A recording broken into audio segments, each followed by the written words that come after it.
Beneath the ancient oak trees of St. Michael's Cemetery in Charleston, South Carolina, lie 9 graves that the city's most prominent families refuse to discuss.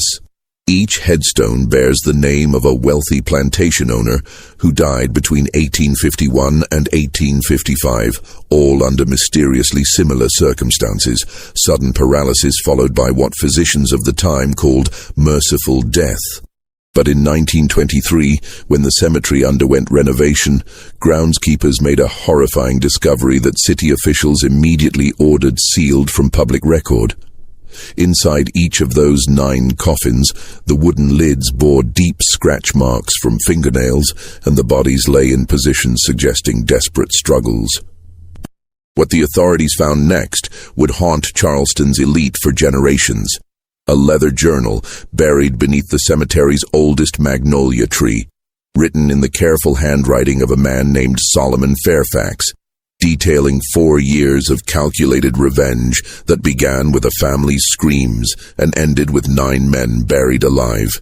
Before we continue with the story of Solomon Fairfax and the dark secret that transformed a gentle healer into Charleston's most methodical killer, we need you to be part of our community of truth seekers. Hit that subscribe button and ring the notification bell so you never miss these buried stories from America's past. And tell us in the comments, what state are you listening from? We love hearing from our audience across the country. The journal's first entry, dated March 15, 1851, began with a single line that would explain everything. Today I watched my wife and children burn, and I did nothing to stop it. Charleston in the 1850s stood as the crown jewel of Southern aristocracy, where white-columned mansions lined the Cooper River, and fortunes built on rice and cotton created dynasties that believed themselves untouchable. The city's medical community, though small, commanded enormous respect among the wealthy elite who could afford private physicians for their increasingly frequent ailments, mysterious fevers, sudden weakness, and strange paralytic conditions that seemed to plague Charleston's most prominent families with alarming regularity. Dr. Cornelius Hathaway had established his practice on Meeting Street in 1845, quickly earning a reputation among Charleston's upper class for his innovative treatments and unusual understanding of exotic remedies. His success stemmed partly from his exceptional assistant, a slave named Solomon Fairfax, who possessed an almost supernatural knowledge of medicinal plants and chemical compounds. Solomon had been purchased specifically for Dr. Hathaway's practice after demonstrating remarkable skills in botanical medicine, skills that had been passed down through generations of his family, who had served as healers on various plantations throughout the Carolina Lowcountry. Solomon Fairfax was not the typical field slave that populated Charleston's plantations. Standing tall with intelligent eyes that seemed to catalog every detail of his surroundings, he had been educated alongside the children of his previous master, learning to read and write before such education was strictly forbidden. His knowledge of Latin medical terms impressed even Dr. Hathaway, who had come to rely heavily on Solomon's ability to prepare complex compounds and assist with delicate procedures. The wealthy patients who visited Hathaway's practice grew comfortable with Solomon's presence, often requesting him specifically for his gentle bedside manner and seemingly intuitive understanding of their ailments. But Solomon's life had not always been confined to the sterile walls of a medical practice. For 32 years before coming to Dr. Hathaway, he had lived on the Pemberton plantation 15 miles outside Charleston, where he had married a woman named Celia and raised 3 children, 2 boys and a girl, in one of the plantation's slave quarters.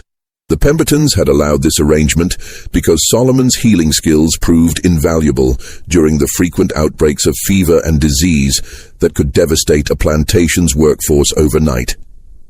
Solomon's expertise had saved countless lives, both slave and free, earning him a measure of respect unusual for someone in his position. He had developed treatments for everything from snake bites to consumption, using a combination of traditional African remedies passed down from his grandmother and new techniques he learned by carefully observing the white physicians who occasionally visited the plantation. The Pembertons had even allowed him to tend to their own family during times of illness. a privilege that demonstrated the genuine trust they placed in his abilities. However, this relative comfort ended abruptly in March of 1851, when Edmund Pemberton's gambling debts forced him to sell portions of his human property to cover his mounting financial obligations. The sale was to include Solomon's wife and children, who would be separated and sent to different plantations across the state, a common practice that plantation owners justified as business necessity, but which destroyed families as effectively as any natural disaster. Solomon had pleaded with Edmund Pemberton, offering to work additional years without any compensation if his family could remain together. He had even suggested alternative arrangements, perhaps hiring himself out to other plantations during peak seasons to generate additional income. But Pemberton, facing creditors who demanded immediate payment, refused all negotiations. The sale was scheduled for March 14, 1851, at the Charleston slave market, and nothing would change that decision. The morning of March 14th dawned gray and humid, with storm clouds gathering over the Ashley River, as if nature itself sensed the tragedy about to unfold. Solomon had spent the previous night holding his family close in their small cabin, memorizing every detail of their faces, every sound of their breathing, knowing that sunrise would bring permanent separation. Celia, his wife of 15 years, had maintained her composure throughout the ordeal, focusing her energy on preparing their children for what lay ahead. 8-year-old Marcus, the eldest, had inherited Solomon's intelligence and curiosity about the world beyond the plantation. 6-year-old Samuel possessed his father's gentle nature and natural affinity for healing, often helping Solomon gather medicinal plants from the woods surrounding their quarters. Their daughter, 4-year-old Grace, clung to her mother with the instinctive understanding that something terrible was about to happen, though she could not comprehend the full scope of what awaited them. As the slave traders arrived to collect their human cargo, Solomon watched helplessly as his family was loaded into a wagon alongside 6 other families being torn apart by Edmund Pemberton's financial desperation. The children's tears mixed with their parents' desperate promises that they would find each other again, somehow, someday.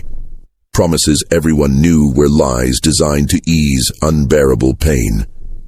But the true horror began during the journey to Charleston's slave market. Halfway to the city, one of the wagon wheels struck a deep rut in the rain-soaked road, causing the vehicle to tip precariously. In the confusion that followed, Celia fell from the wagon, striking her head against a sharp rock embedded in the roadside. Blood immediately began flowing from the wound, and Solomon, despite his shackled hands, tried desperately to reach her. The slave traders, concerned only with delivering their cargo in sellable condition, made a decision that would haunt Solomon for the rest of his life. Rather than seeking medical attention for Celia, they declared her a loss and ordered the wagon to continue without her. Solomon screamed and fought against his restraints as they left his wife bleeding and unconscious by the roadside, but the other slaves held him back, knowing that resistance would only result in punishment for everyone. The nightmare intensified at the Charleston slave market, where Solomon was forced to watch as his children were sold to separate buyers. Marcus was purchased by a rice planter from Georgetown who specialized in using child labor for the dangerous work of tending irrigation systems in alligator-infested swamps. Samuel was bought by a cotton farmer from the upcountry whose reputation for working slaves to death was well known throughout the region. Grace, too young for field work, was sold to a family in Savannah as a house servant, disappearing forever into the vast network of human bondage that connected southern cities. Through all of this, Solomon maintained an outward appearance of resignation, knowing that any display of emotion or resistance would make his situation even worse. Inside, however, something fundamental had broken. The man who had dedicated his life to healing, to preserving life and easing suffering, watched as everything he loved was destroyed by the casual cruelty of men who viewed human beings as property to be liquidated when convenient. Dr. Hathaway, unaware of the full scope of Solomon's tragedy, purchased him primarily for his medical skills, paying a premium price that reflected Solomon's reputation as an exceptional healer. The doctor had heard about Solomon's abilities from other physicians who had witnessed his work at the Pemberton plantation, and he desperately needed someone with advanced knowledge of medicinal compounds to help with his growing practice. As Solomon was led away from the slave market to begin his new life as Dr. Hathaway's assistant, he cast one final look back at the place where his family had been scattered to the winds. In that moment, something cold and calculating settled into his heart, a patience that would allow him to wait, to learn, and eventually to make those responsible pay a price that matched the enormity of their crimes. That evening, alone in the small room above Dr. Hathaway's practice that would serve as his new quarters, Solomon began writing in a leather journal he had managed to keep hidden throughout the ordeal. His first entry, written by candlelight in the careful script he had learned as a child, began with words that would define the next 4 years of his life. Today I watched my wife and children burn, and I did nothing to stop it. But I'm still alive, and I remember every face, every name, every voice that laughed as my world ended. They think they have broken me, but they have only taught me patience. The months following Solomon's arrival at Dr. Hathaway's practice passed in a blur of routine medical procedures and careful observation. Solomon performed his duties with the same quiet competence he had always shown, mixing compounds, preparing treatment rooms, and assisting with patient care. But beneath this facade of acceptance, he was conducting an entirely different kind of study, learning the intimate details of Charleston's medical community and the wealthy families who comprised Dr. Hathaway's clientele. Dr. Hathaway, a widower in his 50s with no children of his own, had come to rely heavily on Solomon's expertise. The doctor suffered from arthritis that made precise work increasingly difficult, and Solomon's steady hands and encyclopedic knowledge of medicinal preparations had become indispensable to the practice. More importantly for Solomon's developing plans, Dr. Hathaway had begun allowing him to handle certain patient interactions independently, particularly when dealing with chronic conditions that required regular monitoring and treatment. Charleston's wealthy elite, accustomed to the finest medical care available, initially viewed Solomon with the typical mixture of casual indifference and condescending approval that characterized their interactions with skilled slaves. However, his obvious competence and respectful demeanor gradually earned him a level of trust that would prove crucial to his plans. Patients began requesting him specifically, praising his gentle touch and apparent intuitive understanding of their conditions.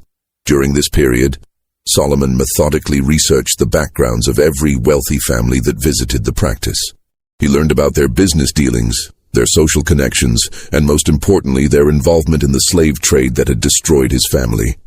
Through careful listening and discreet inquiries among other slaves who worked in Charleston's grand houses, he compiled detailed information about the men who had participated in or profited from the auction that scattered his children across the South. His investigation revealed that Edmund Pemberton had been merely one link in a much larger chain of exploitation. The Charleston slave market operated with the support and participation of the city's most respected citizens, men who served on church boards and charitable committees, while simultaneously treating human beings as livestock to be bought and sold for profit. These were the men who attended elegant dinner parties to discuss literature and philosophy, while their wealth was built on the suffering of families like Solomon's. Among Dr. Hathaway's regular patients, Solomon identified 9 men who had direct connections to his family's destruction. Some had been present at the auction, bidding on human cargo with the same detached interest they might show when purchasing horses or cattle. Others had provided financial backing for the slave trading operation, lending money to dealers who specialized in breaking up families to maximize profits. A few had purchased slaves from the same auction that had sold his children, contributing to the system that treated human beings as disposable commodities. As 1851 progressed into 1852, Solomon began experiencing what he privately called his education in advanced chemistry. Dr. Hathaway's medical library contained numerous texts on pharmaceutical compounds, including detailed descriptions of various substances that could produce paralysis, unconsciousness, or the appearance of death, while leaving the victim's mind fully aware. These books, written for legitimate medical purposes, became Solomon's textbooks in a curriculum of revenge. The most significant discovery came in a treatise on South American plant toxins, which described a compound derived from a vine that grew in the Amazon basin, but had been successfully cultivated in the greenhouse of a Charleston botanist who supplied exotic specimens to wealthy collectors. This particular toxin, when properly prepared, could induce a state of complete muscular paralysis while leaving the victim's consciousness and pain sensation entirely intact. The affected person would appear dead to casual observation, but would remain fully aware of their surroundings for several hours before the toxin's effects proved fatal. Solomon spent months learning to identify and cultivate the plant, eventually locating specimens in the greenhouse of Dr. Hathaway's friend, Professor Nathaniel Crenshaw, who taught natural sciences at the College of Charleston. Professor Crenshaw, unaware of Solomon's true interest in botany, was delighted to find someone who shared his passion for exotic plant species and began allowing Solomon to help maintain his greenhouse collection. Through careful experimentation with laboratory mice, Solomon determined the precise dosage needed to achieve the desired effects. Too little would merely cause temporary weakness. Too much would result in immediate death. But the correct amount would create a state indistinguishable from death to anyone lacking extensive medical knowledge, while preserving the victim's consciousness long enough to experience the terror of being buried alive. The psychological preparation for what he planned required perhaps even more discipline than mastering the chemistry involved. Solomon had to maintain his gentle, helpful demeanor while internally preparing himself to watch men suffer in ways that violated everything his healing nature represented. He justified this transformation by regularly reviewing the names of his children in his journal, reminding himself of their fate and the callous indifference of the men who had profited from their sale. As winter approached in 1852, Solomon had identified his first target, Colonel Reginald Fitzpatrick, a wealthy rice planter who had not only attended the auction where Solomon's family was sold, but had loudly joked about the breeding potential of the children being offered for sale. Fitzpatrick suffered from chronic gout and visited Dr. Hathaway's practice monthly for treatments that provided temporary relief from his painful condition. The colonel's regular appointments, his trust in Solomon's medical abilities, and his habit of arriving alone for his treatments made him an ideal first victim for Solomon's carefully planned campaign of revenge. But Solomon forced himself to wait, knowing that patience and perfect execution would be essential to avoiding suspicion and ensuring that all 9 men received the justice they deserved. In his journal, Solomon wrote detailed profiles of each intended victim, noting their medical conditions, their treatment schedules, and their involvement in the slave trade. These entries read like a physician's case notes, but they documented a very different kind of treatment plan, one designed not to heal, but to ensure that 9 men would experience the same helpless terror that Solomon's children had felt as they were torn from everything they had ever known. The transformation of Solomon Fairfax from healer to methodical killer began with meticulous preparation that spanned the entire year of 1852. Every detail had to be perfect, every contingency planned, every variable controlled. The men he intended to target were not isolated individuals, but pillars of Charleston society, whose deaths would be scrutinized by the city's most prominent physicians and investigated by authorities who would be under intense pressure to find explanations. Solomon's first step involved establishing himself as an indispensable part of Dr. Hathaway's practice. He began arriving earlier each morning to prepare the office, staying later each evening to organize medical supplies, and demonstrating such dedication to his work that Dr. Hathaway increasingly relied on his judgment in medical matters.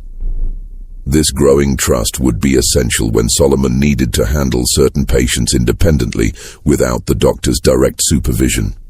The development of his paralytic compound required months of careful refinement. Working in a small shed behind Dr. Hathaway's office, ostensibly to prepare herbal remedies that supplemented the doctor's treatments, Solomon cultivated the toxic vine and experimented with extraction methods. The process was dangerous. Several times he accidentally exposed himself to small amounts of the toxin, experiencing temporary numbness that gave him a terrifying preview of what his victims would endure in their final hours. The compound in its final form was a colorless, odorless liquid that could be easily mixed with other medications without detection. When administered in the correct dosage, it would begin taking effect within 30 minutes, initially causing weakness and disorientation that would be attributed to the patient's existing medical condition. Within an hour, complete paralysis would set in, but the victim would remain conscious and able to hear, see, and feel everything happening around them. Most crucially, the paralysis would be so complete that it would be impossible to detect breathing or pulse without extremely careful examination. To physicians of the 1850s, lacking modern diagnostic equipment, a patient treated with Solomon's compound would appear to have died peacefully from natural causes. Only someone with extensive knowledge of the toxin's properties would recognize the subtle signs that indicated the victim was still alive, but completely immobilized. Solomon's selection of Colonel Reginald Fitzpatrick as his first victim was both strategic and personal. Fitzpatrick's monthly visits for gout treatment provided a predictable schedule, and his arrogant demeanor made him particularly easy to despise. More importantly, Fitzpatrick lived alone except for house slaves who were terrified of him, making it unlikely that anyone would insist on an extended wake or detailed examination of his body after death. The Colonel's medical history provided Solomon with the perfect cover story. Fitzpatrick suffered not only from gout, but also from a weak heart, a condition that Dr. Hathaway had been monitoring for several years. If Fitzpatrick died suddenly, heart failure would be the obvious diagnosis, requiring no further investigation or autopsy. On December 15, 1852, Colonel Fitzpatrick arrived for his regular appointment, complaining that his gout pain had worsened significantly over the past week. Dr. Hathaway was attending to another patient, so he instructed Solomon to prepare Fitzpatrick's usual treatment and begin the consultation. This routine delegation of responsibility provided exactly the opportunity Solomon had been waiting for. As Solomon prepared the Colonel's medication, he added precisely measured drops of his paralytic compound to the solution. Years of medical practice had taught him to maintain steady hands and a calm expression, even in stressful situations. Skills that served him well as he crossed the line from healer to killer. Fitzpatrick, accustomed to receiving treatments from Solomon, consumed the medication without question or hesitation. The conversation that followed would be burned into Solomon's memory forever. As the toxin began taking effect and Fitzpatrick started feeling weak, Solomon sat beside the Colonel's chair and spoke in the same gentle tone he had always used with patience. "Colonel Fitzpatrick," Solomon said quietly, "I want you to know that my name is Solomon Fairfax, and you destroyed my family at the slave auction on March 14, 1851. You laughed when my children were sold. You joked about their value as breeding stock. Do you remember that day?" Fitzpatrick's eyes, already glazing over from the advancing paralysis, showed a flicker of recognition and then growing horror as he realized what was happening. He tried to speak, to call for help, but found that his voice had been stolen along with his ability to move. Solomon continued speaking in that same calm, professional tone. "You're not dying yet, Colonel.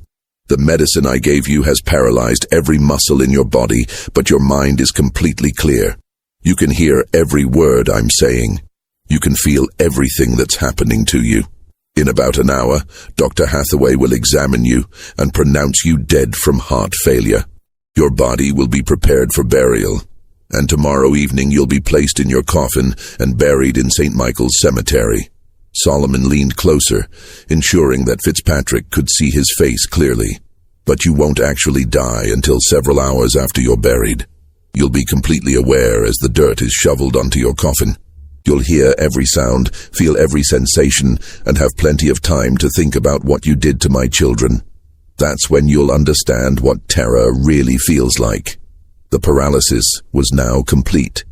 Fitzpatrick appeared to be a corpse, but Solomon could see the desperate awareness in his eyes, the frantic effort to somehow communicate or escape his immobilized body.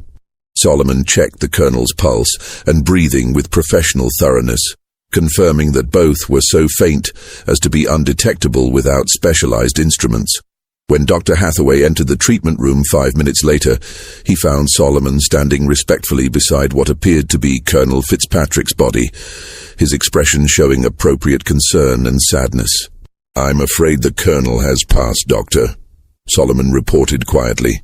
His heart gave out while I was preparing his next treatment. He seemed to go very peacefully.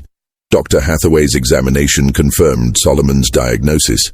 The colonel showed no signs of life, and given his known heart condition, the cause of death seemed obvious.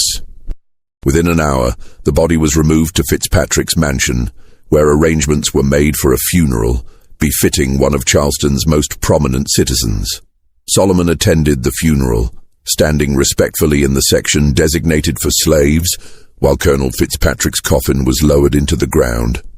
As the first shovelfuls of dirt struck the wooden lid, Solomon wondered if Fitzpatrick was still conscious, still aware of what was happening to him. The thought brought him no satisfaction, only a cold sense of justice finally being served.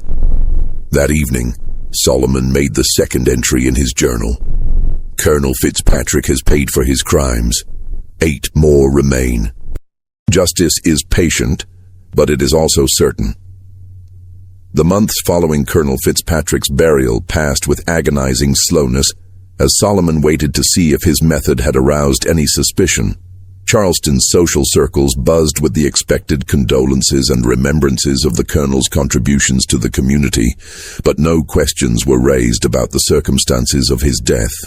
Dr. Hathaway mentioned the case to other physicians as an example of how quickly heart failure could claim even seemingly healthy individuals, and Solomon's reputation as a skilled and caring medical assistant remained untarnished.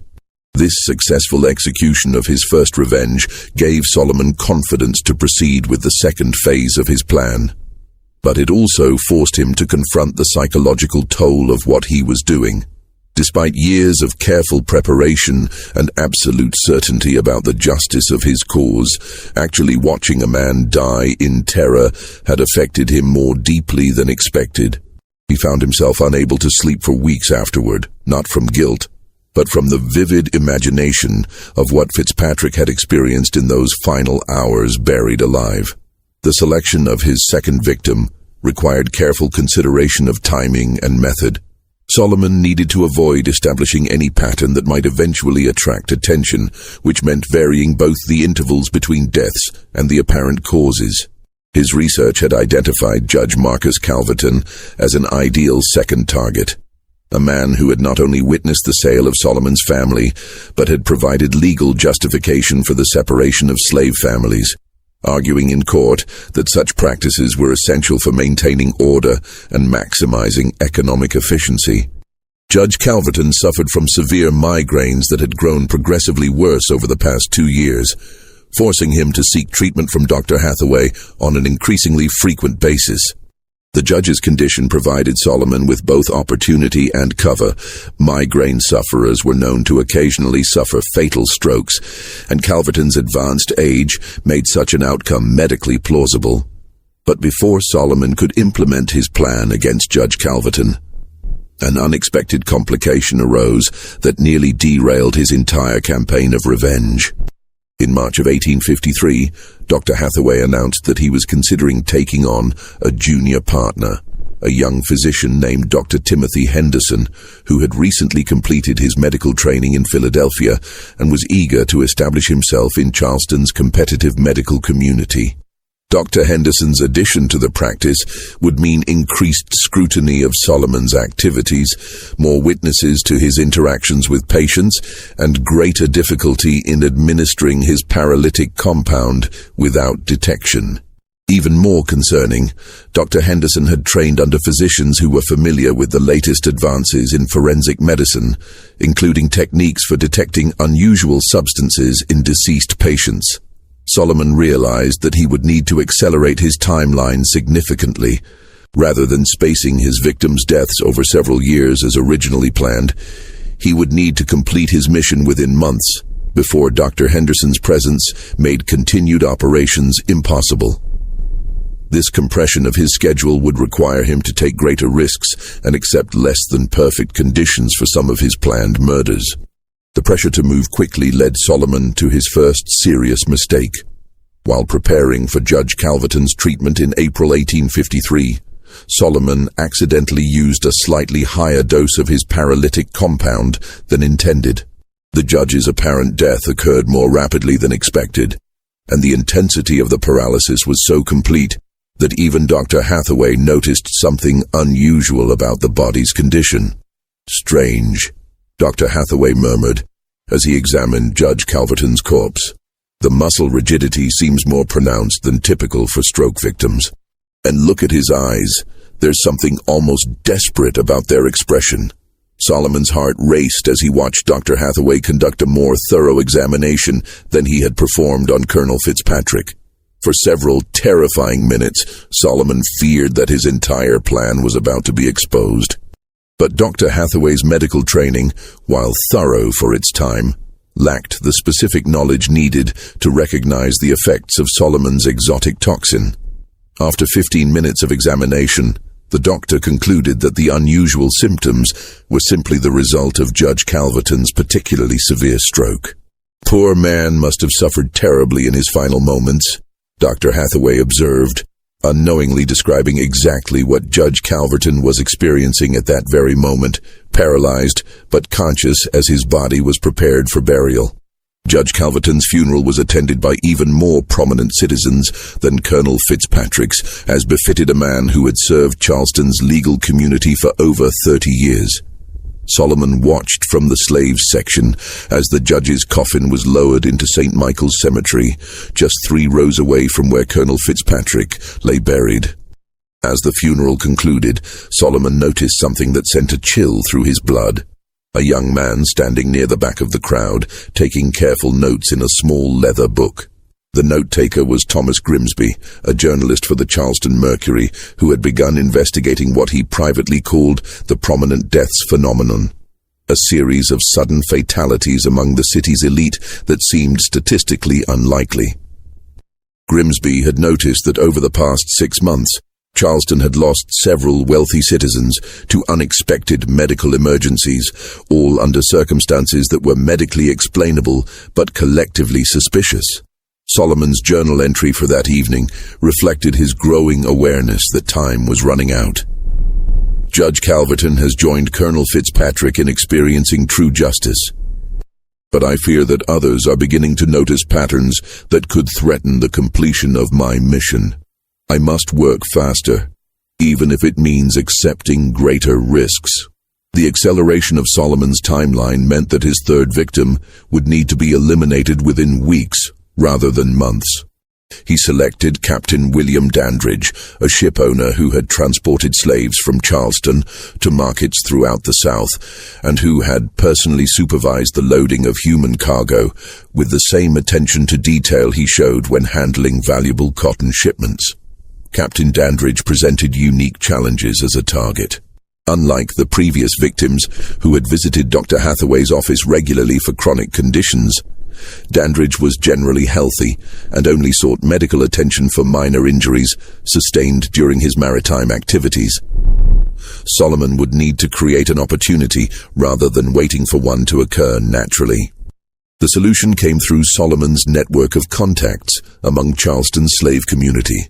Kitchen slaves who worked in the grand houses along the Battery often gathered information about their master's activities and shared it with slaves from other households.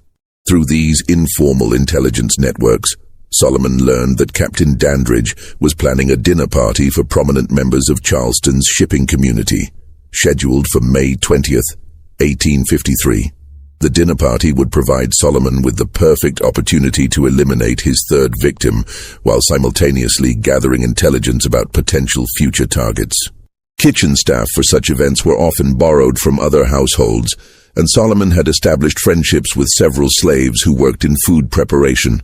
With careful planning, he could arrange to assist with serving the dinner, giving him direct access to Captain Dandridge and his guests. But even as Solomon refined his plans for the dinner party, Thomas Grimsby was conducting his own investigation into Charleston's recent string of prominent deaths. The journalist had begun visiting St. Michael's Cemetery regularly, noting the locations of recent burials and documenting the medical histories of the deceased. What he discovered would soon threaten everything Solomon had worked to accomplish. Just when we thought we'd seen it all, the horror in Charleston intensifies. If this story is giving you chills, share this video with a friend who loves dark mysteries. Hit that like button to support our content. And don't forget to subscribe to never miss stories like this. Let's discover together what happens next. The evening of May 20th, 1853, marked the beginning of the end for Solomon Fairfax's methodical campaign of revenge. The dinner party at Captain Dandridge's mansion on East Bay Street brought together 12 of Charleston's most influential shipping merchants, creating an unprecedented opportunity for Solomon to study multiple potential victims while eliminating his primary target. Solomon had arranged his participation through Martha, an elderly slave who supervised kitchen operations for many of Charleston's grandest social events. Martha, unaware of Solomon's true intentions, was grateful for his offer to help serve the elaborate meal, as several of her regular assistants had fallen ill with a fever that was spreading through the slave quarters of the French Quarter. The captain's dining room gleamed with crystal and silver as Charleston's maritime elite gathered to discuss the expansion of shipping routes and the increasing profitability of human cargo transport. Solomon moved through the room with practiced invisibility, refilling wine glasses and clearing plates while listening to conversations that revealed the casual brutality underlying Charleston's economic prosperity. Captain Dandridge, a robust man in his early 50s with graying hair and weathered hands that spoke of decades spent at sea, held court at the head of the table, regaling his guests with stories of profitable voyages and strategies for maximizing the value of slave shipments. His detailed knowledge of techniques for preventing slave rebellions during transport and methods for keeping human cargo alive during long voyages made him particularly contemptible in Solomon's eyes. As the evening progressed, Solomon identified several other men whose involvement in the slave trade marked them as future targets. The conversations he overheard revealed a network of complicity that extended far beyond the individual traders who had participated in his family's sale. These men discussed human beings with the same detached interest they showed for cotton prices or shipping schedules, viewing the destruction of families as an acceptable cost of conducting business. Solomon's opportunity came during the serving of the final course, an elaborate dessert that required individual preparation for each guest. Working in Captain Dandridge's kitchen, Solomon carefully added his paralytic compound to the captain's portion of brandy-soaked cake, using a method he had perfected through months of experimentation. The toxin was absorbed into the alcohol-soaked dessert, masking any potential taste while ensuring rapid absorption into the victim's system. Captain Dandridge consumed his dessert with obvious enjoyment, complimenting Martha on her exceptional preparation and requesting the recipe for his own cook. Within 30 minutes, he began experiencing the initial effects of Solomon's compound, a slight dizziness that he attributed to the evening's wine consumption and the warmth of the crowded dining room. As the paralysis progressed, Captain Dandridge excused himself from the table, claiming that he needed fresh air to clear his head.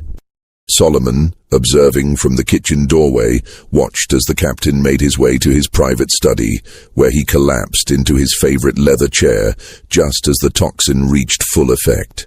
The discovery of Captain Dandridge's death 20 minutes later created exactly the kind of scene Solomon had hoped to avoid.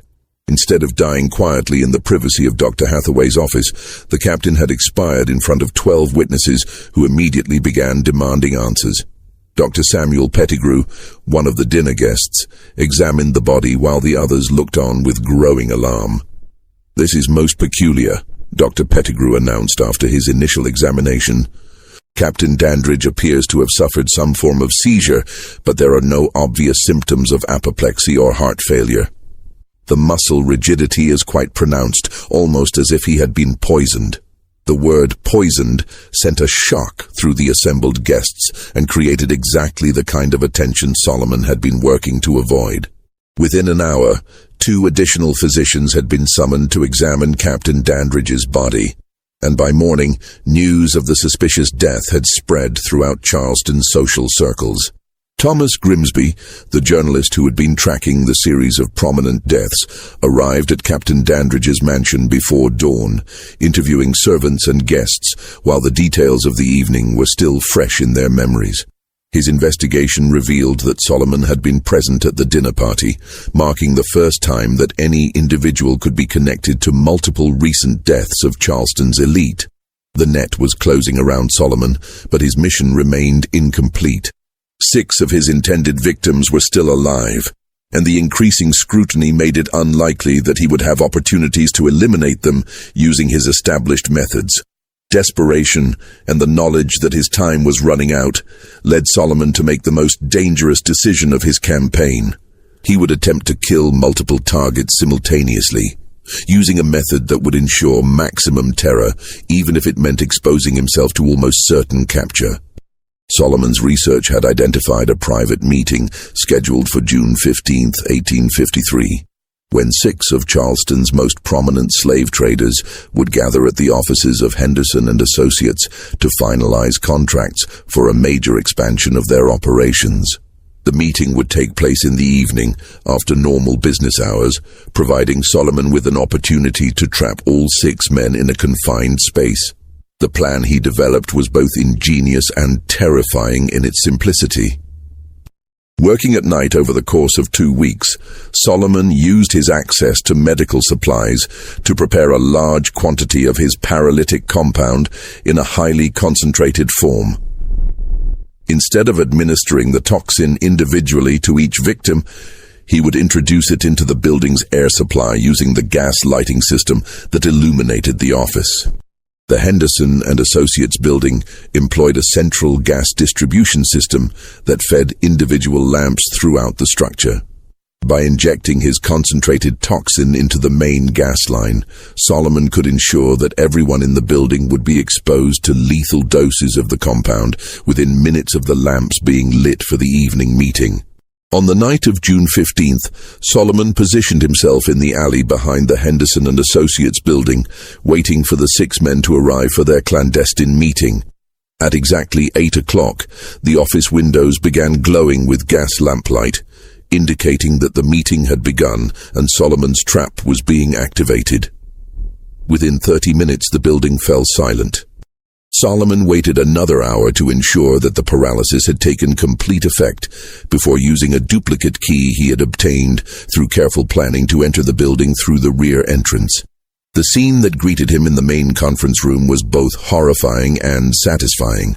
6 men sat around a mahogany table, their bodies frozen in the positions they had occupied when the paralysis struck.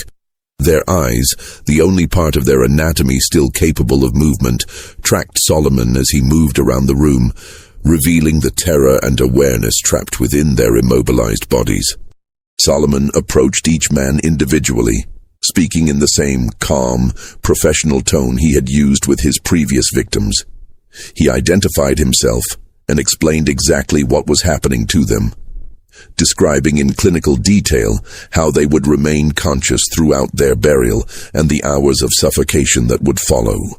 The expressions in their eyes, panic, disbelief, desperate attempts to communicate, provided Solomon with a satisfaction that years of planning had not prepared him to experience.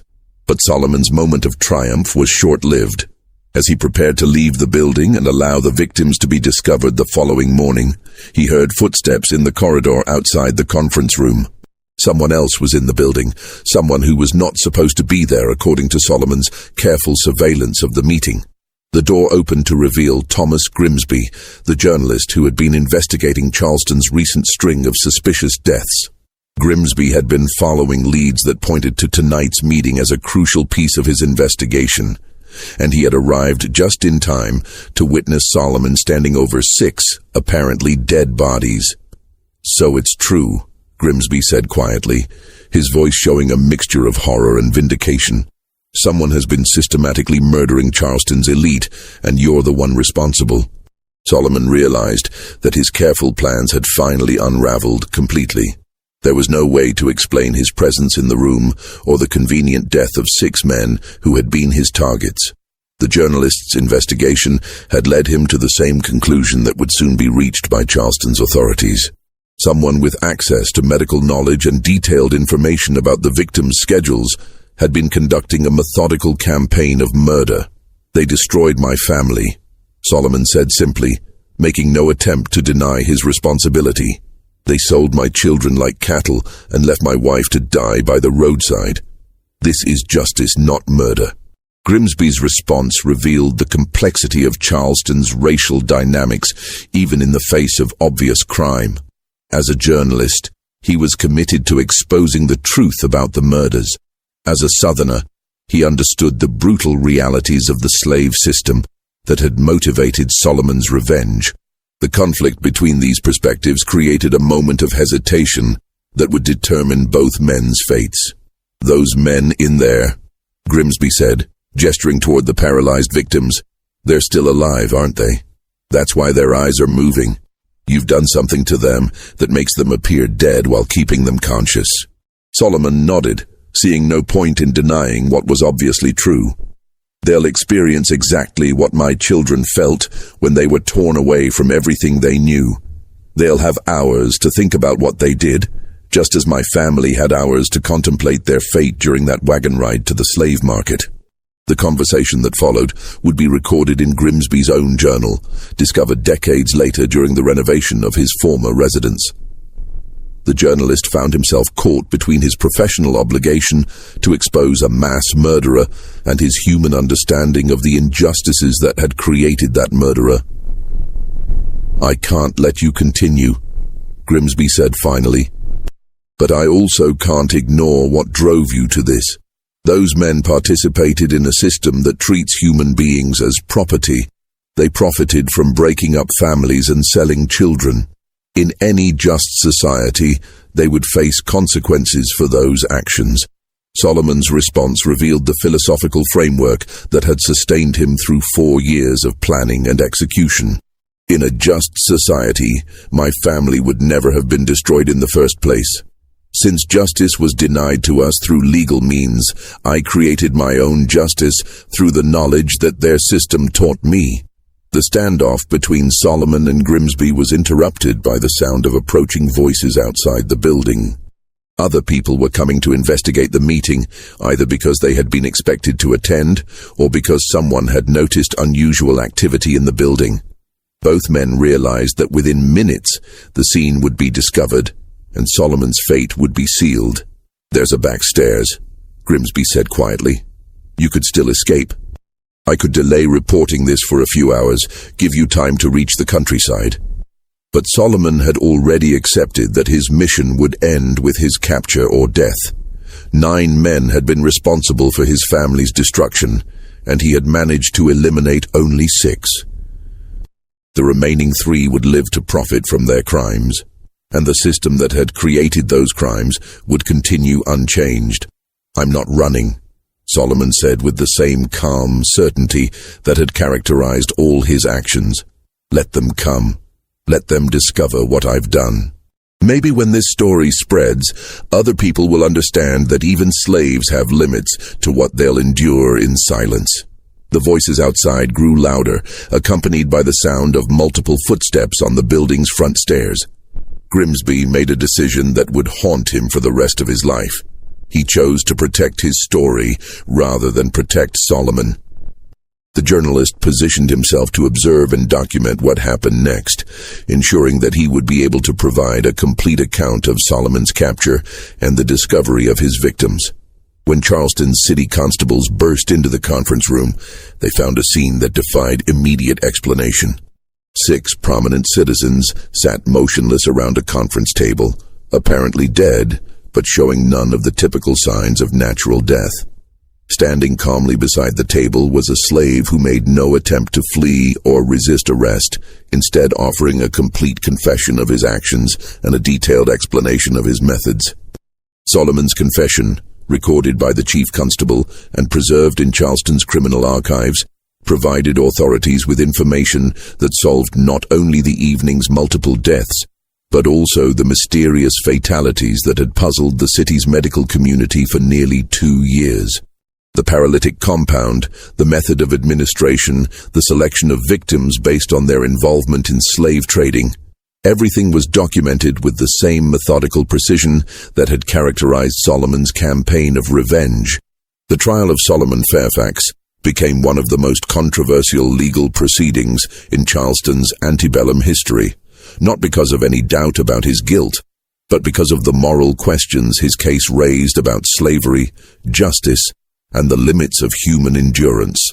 The prosecution, led by District Attorney Charles Rutledge, presented the case as a simple matter of murder, a slave who had killed 9 prominent citizens and must be executed to maintain social order.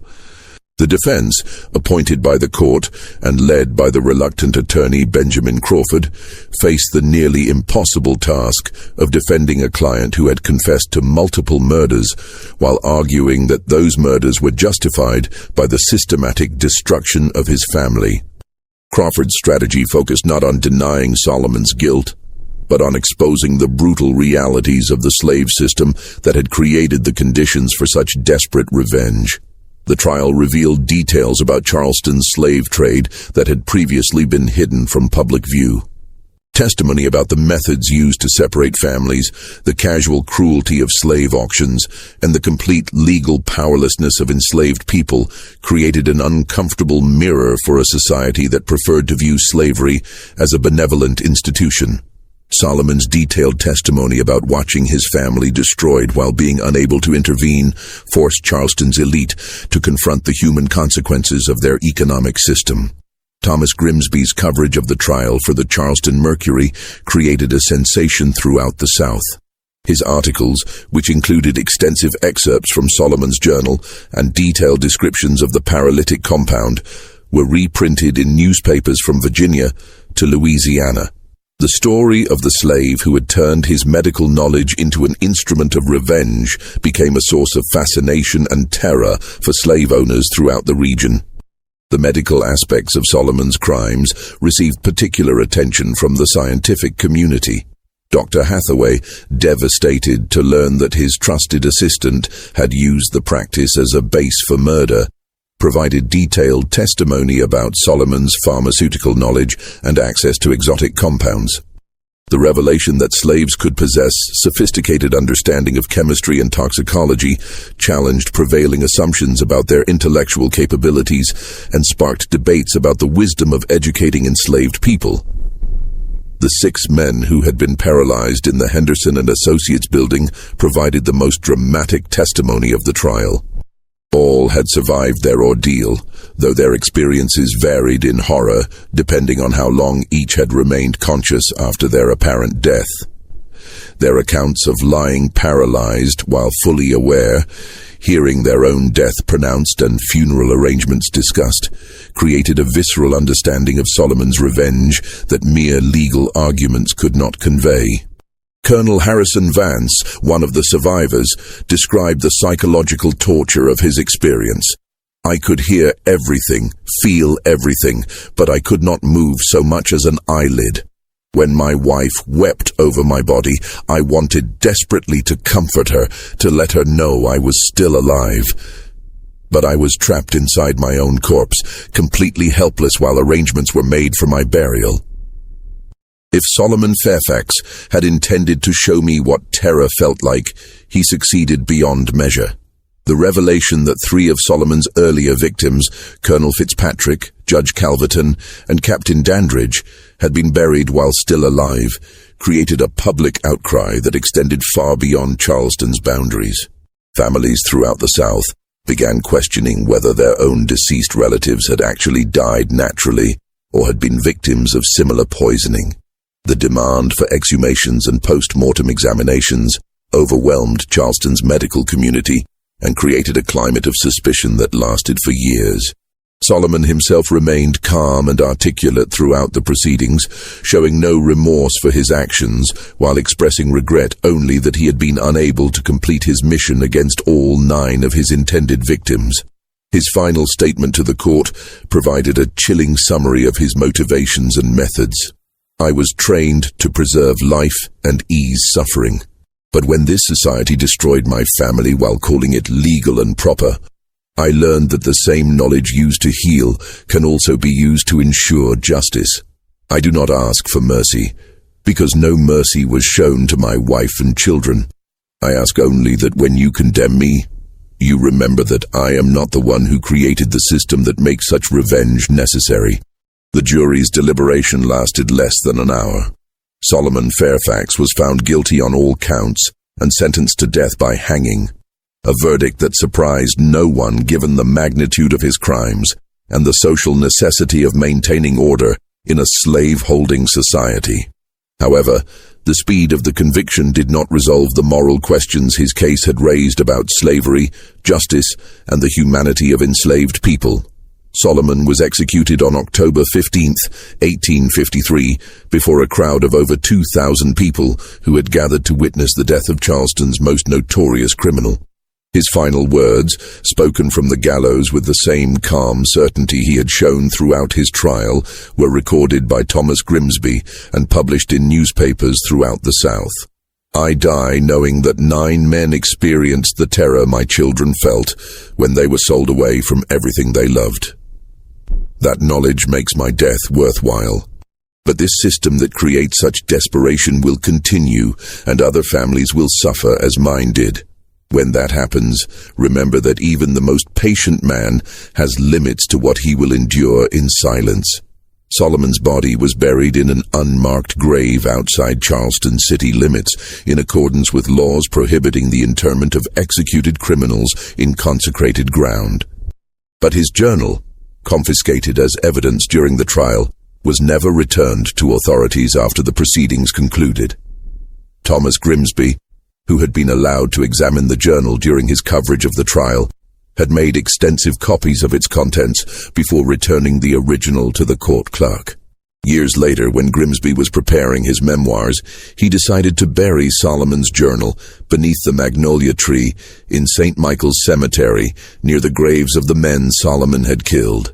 The journalist's own account, written in 1889, explained his decision. "I could not bear to destroy the record of such methodical revenge, but I also could not allow it to inspire others to similar actions. Perhaps future generations, with different perspectives on justice and slavery, will be better equipped to understand the terrible necessity that drove Solomon Fairfax to become both healer and killer."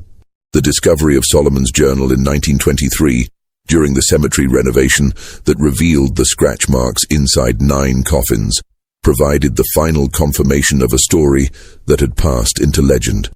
The physical evidence, the scratches made by fingernails desperately clawing at wooden coffin lids, proved that Thomas Grimsby's account had been accurate in every detail. Charleston's city government immediately classified the discovery as sensitive historical material and sealed all records related to the case. The official explanation cited concerns about public safety and the potential for racial tensions, but many believed the real motivation was protecting the reputations of prominent families whose ancestors had participated in or profited from the slave trade. The legacy of Solomon Fairfax's revenge extended far beyond Charleston's boundaries. Throughout the antebellum South, slave owners became increasingly suspicious of educated slaves, particularly those with medical knowledge or access to pharmaceutical compounds. New laws were passed restricting slaves' access to books, medical training, and scientific knowledge, as authorities recognized that education could transform the oppressed into dangerous opponents. The case also influenced the development of forensic medicine in the United States. The exotic paralytic compound that Solomon had used prompted research into methods for detecting unusual toxins in deceased victims, leading to advances in post-mortem examination techniques that would prove valuable in future criminal investigations. But perhaps the most significant impact of Solomon's story was its effect on the national debate about slavery itself. The revelation that even the most seemingly docile and loyal slaves might harbor years of accumulated rage challenged fundamental assumptions about the institution's stability and moral justification. If a man like Solomon Fairfax, educated, skilled, and trusted by his masters, could plan and execute such methodical revenge, what did that say about the true feelings of the millions of other enslaved people throughout the South? This mystery shows us that even in the darkest chapters of American history, individual acts of resistance could shake the foundations of seemingly unshakable systems. The story of Solomon Fairfax reminds us that justice delayed is not always justice denied. Sometimes it simply takes a different, more terrible form. What do you think of this story? Do you believe that Solomon's actions were justified by the destruction of his family? Or was his revenge simply another form of evil? Leave your comment below and share your thoughts about this chilling tale from Charleston's buried past. If you enjoyed this dark journey into America's hidden history and want more stories that reveal the secrets our ancestors tried to forget, subscribe now, hit the notification bell, and share this video with someone who appreciates the complex truths that lie beneath our nation's official histories. Until next time, remember that the past is never truly buried. It's always waiting to be discovered by those brave enough to dig.